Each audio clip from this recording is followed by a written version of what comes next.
बिस्मिल्लाहिर्रहमानिर्रहीम। अस्सलाम वालेकुम। मैं हूं करामत मुगल और मेरे साथ हैं ईसा नकवी। नकवी साहब, नवाज शरीफ और इस्टेब्लिशमेंट के दरमियान अनबन की हिस्ट्री मौजूद है।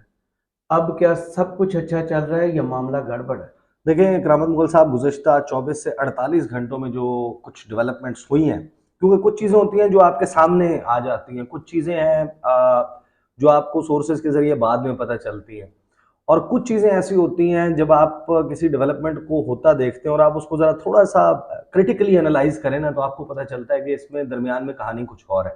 सही। लेकिन जो गुज़श्ता 24 से 48 घंटों में हो गया है ना, और जहांगीर तरीन जैसे ही रवाना हुए हैं जी। लंदन के लिए, तो कुछ प्यादे हैं जिनको लॉन्च किया गया और इन प्यादों की बड़ी ज़बरदस्त हिस्ट्री है, जिससे आपको ये पता चलता है कि लड़ाई मियाँ मोहम्मद नवाज शरीफ की शुरू होने नहीं वाली, अच्छा। शुरू हो चुकी है। राइट। और उसमें अब मेरे जो की टेक अवेज हैं लास्ट 48 आवर्स की डेवलपमेंट के, वो मैं आपको 7 टेक अवेज हैं जी। जो मैं बता देता हूँ, और उसकी तफसीलात जो है वो बड़ी इंपॉर्टेंट है। राइट। थोड़ी सी वीडियो तवील होगी क्योंकि इसमें बड़ी इंटरेस्टिंग और बड़ी मुफस्सल किस्म की डिटेल्स हैं और बड़ा अंडर रिपोर्टेड इवेंट है। राइट। ठीक है। मेरा पहला टेक अवे ये है कि नवाज शरीफ इस्टेब्लिशमेंट के लिए अभी पाकिस्तान में नाकाबिल कबूल है इस अच्छा। वक्त, लगता ही है। नंबर 2, नवाज शरीफ को ये लगता है कि इमरान खान के खिलाफ 9 मई के वाकयात की बुनियाद पर जिस किस्म की वो कार्रवाई चाहते हैं, वो कार्रवाई नहीं होगी।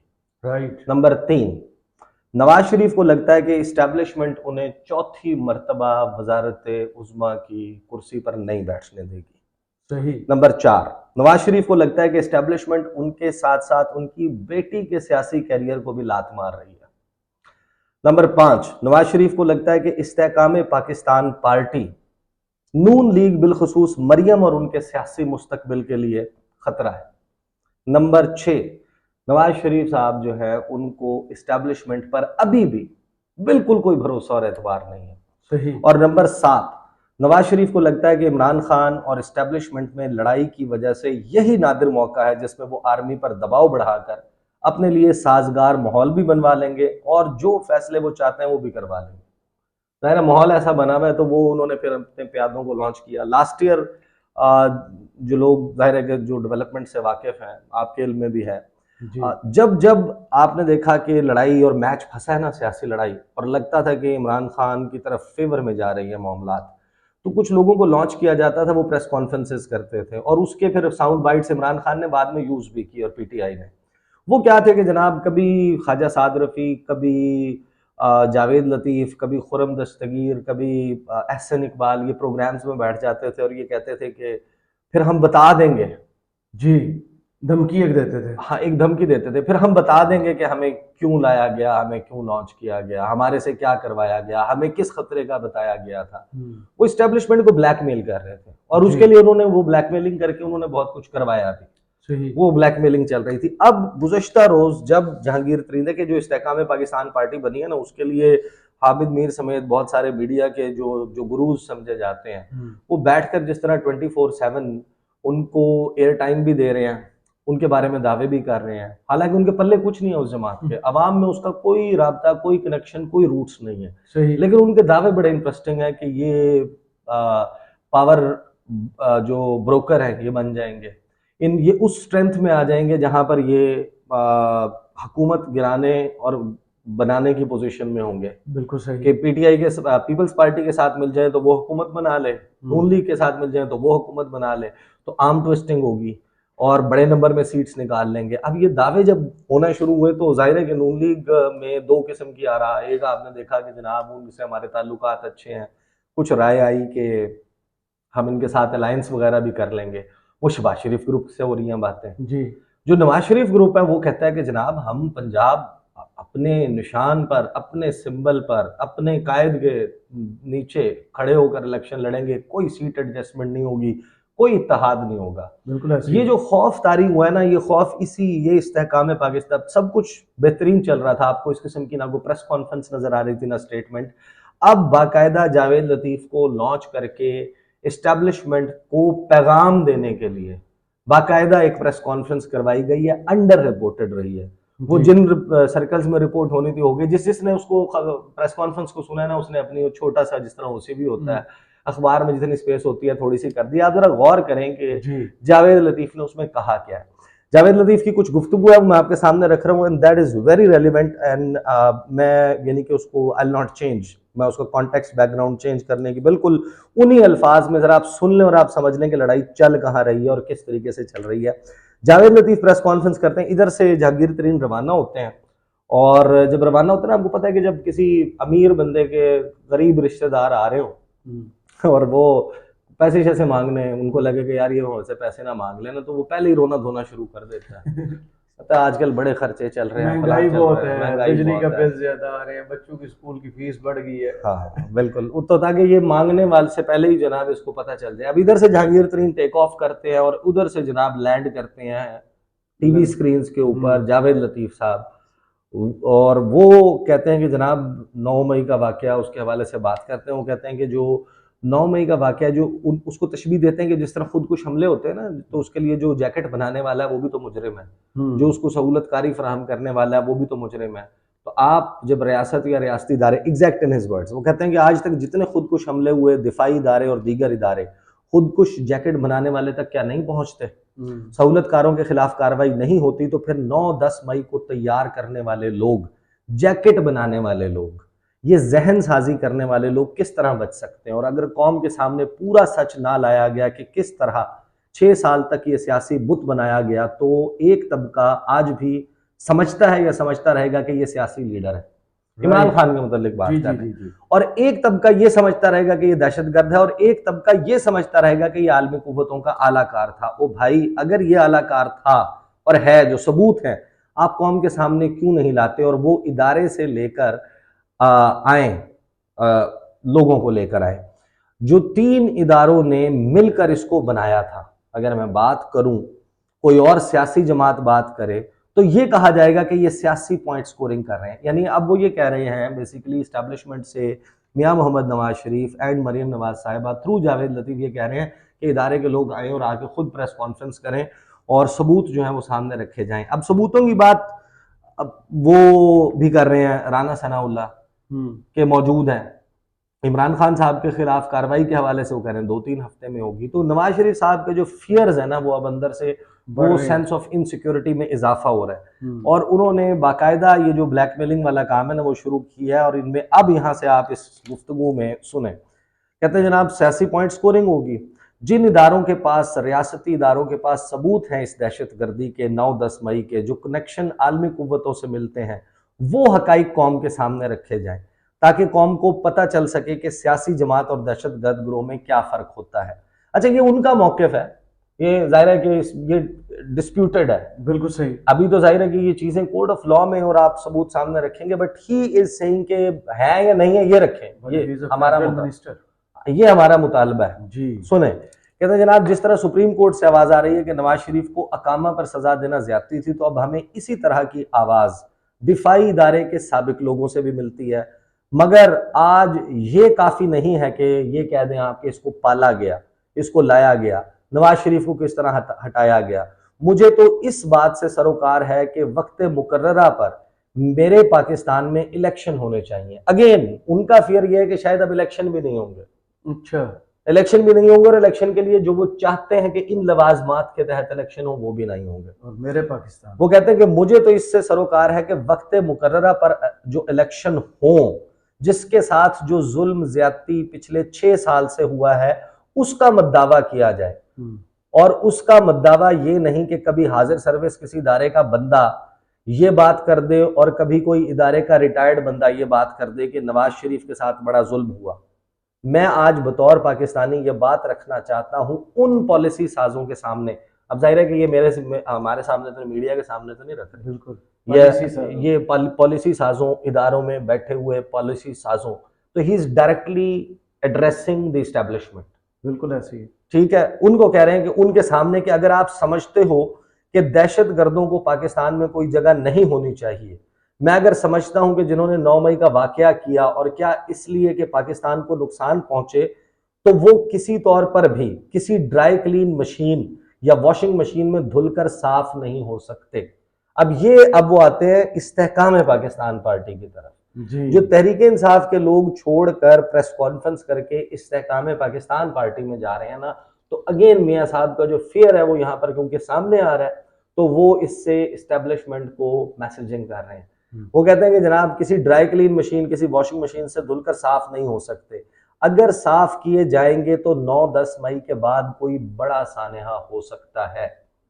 आप अगर कोई वर्कर है, कोई लीडर है, कोई सहूलतकार है, कोई क्यादत है, जिसका जो जो किरदार है उस किरदार को उसकी सजा मिलनी चाहिए और मिलेगी, तब जाकर ये दहशतगर्दी का खात्मा होगा।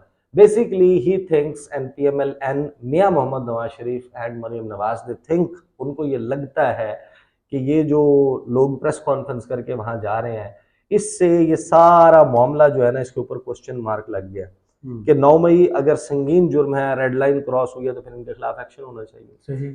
अगर नहीं हुई और इतना बड़ा मामला नहीं है, तो जाहिर है कि फिर ये सारा कहानी किस किस्म की चल रही है। अच्छा, फिर वो कहते हैं कि मैं फिर ये दोहरा रहा हूं, यहां से इट गेट्स इंटरेस्टिंग कि दिफाई इदारा और दीगर वो इदारे, इनमें से बिल्कुल वाजे जो कुछ उसने किया वो कौम को बताना पड़ेगा। इन इदारों ने बताएंगे तो पाकिस्तानी कौम एक कौम बन सकेगी, पाकिस्तान चल सकेगा। और अगर कोई ये समझता है कि आधा सच बोलकर, अब पहेलियां इसमें सारी, आधा सच बोलकर या कुछ वर्कर्स को सजा देकर या कुछ लीडरशिप को किसी की वफादारी चेंज करके किसी और जमात में ले जाके आप पाकिस्तान को चला सकते हो, तो पाकिस्तान इस तरह अब सकत नहीं रखता चलने की।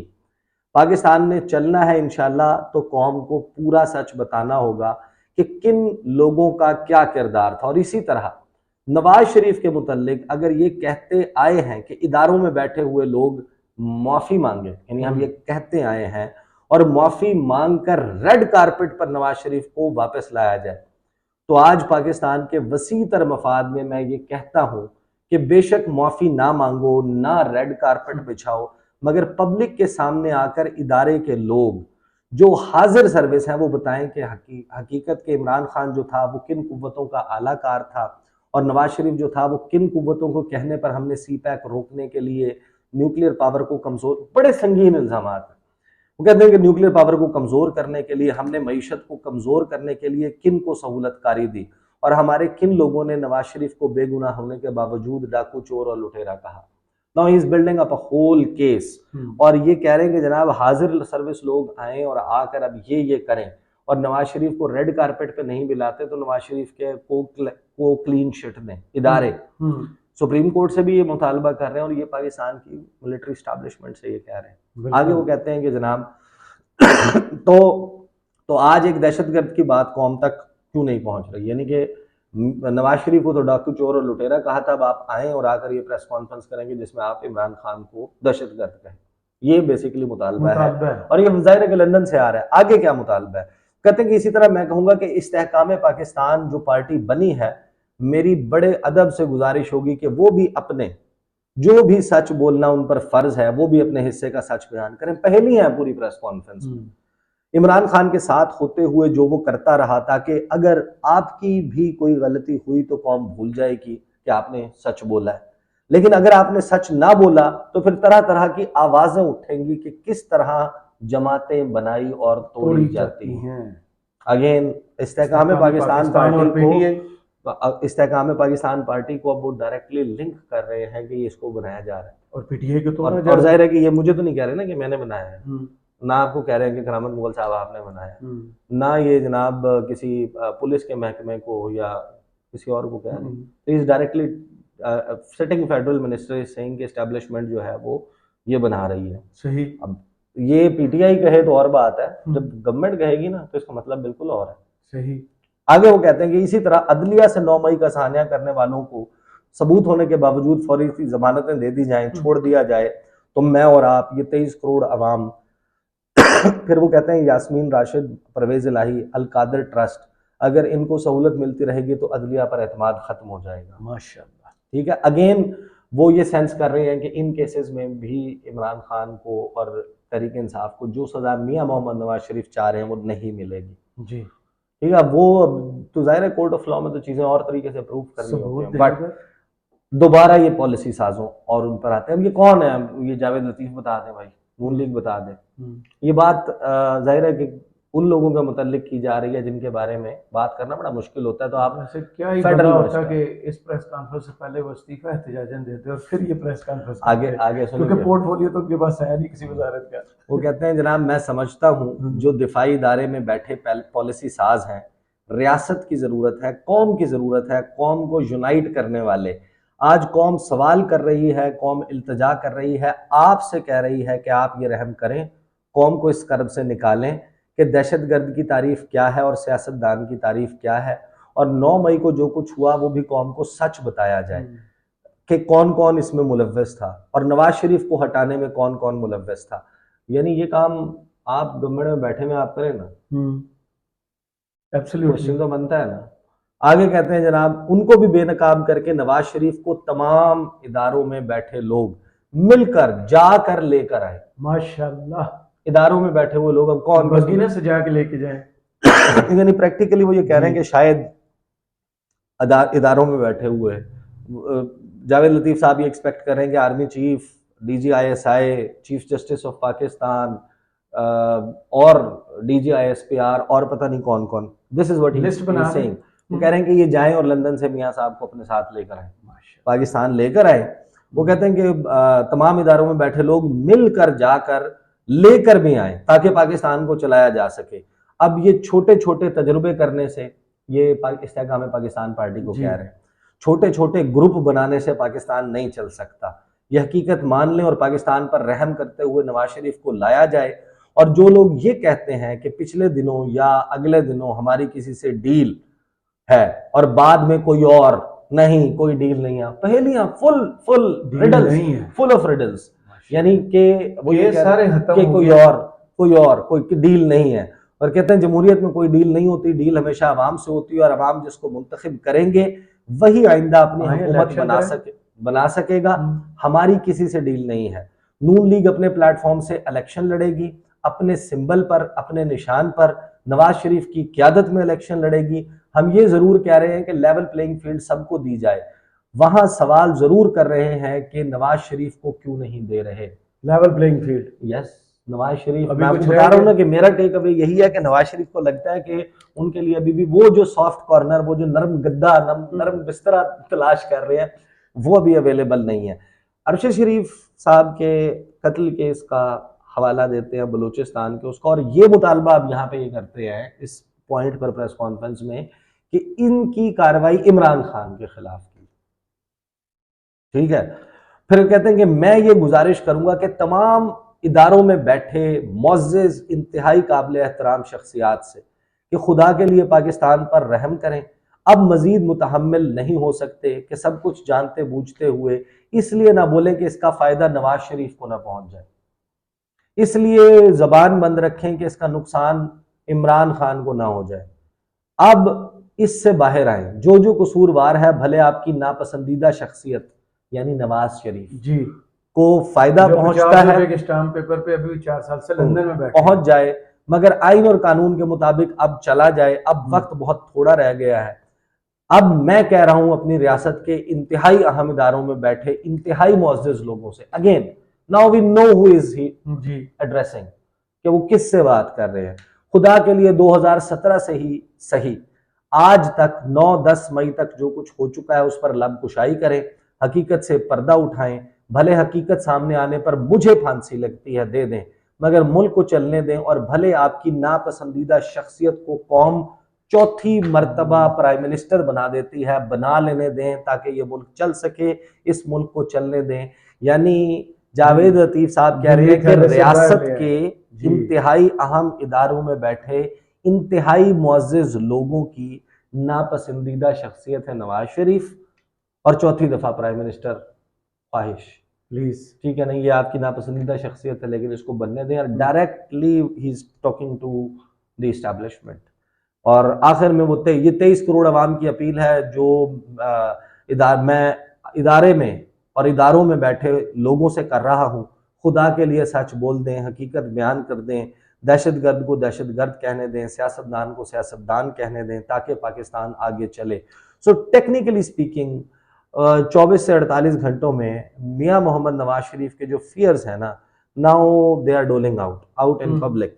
और मैंने जिस तरह आगाज में कहा इस वीडियो के कि जो मेरा टेक अवे है सारी डेवलपमेंट से, जो अब चीज़ें सामने आ रही हैं कि मियाँ साहब जो हैं उनको ये लगता है कि या तो छोटे मियाँ साहब की मामला ही चलता रहेगा, उनकी वापसी की कोई सूरत नहीं बनेगी, सही। मियाँ साहब की वो नहीं आ पाएंगे।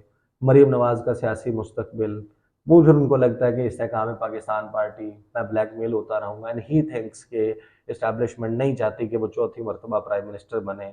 और उस ख्वाहिश का इजहार एक ऐसे वक्त में जब उनको पता है कि इस्टेब्लिशमेंट और इमरान खान साहब आमने सामने आए हुए हैं, क्रैकडाउन, वो सारी सूरत हाल चल रही है, तो यही वक्त है कि मैं इनको दबाव में ला सकता हूँ और अपनी फेवर में फैसले करवा सकता हूँ। तो दिस इज वेरी इंटरेस्टिंग। और अब इसका नतीजा क्या निकलेगा, now that time will tell. बिल्कुल सही। बहुत शुक्रिया ईसा नकवी आपके तजिए का। कमेंट्स बॉक्स में ज़रूर बताइएगा ये वीडियो आपको कैसी लगी। इजाज़त।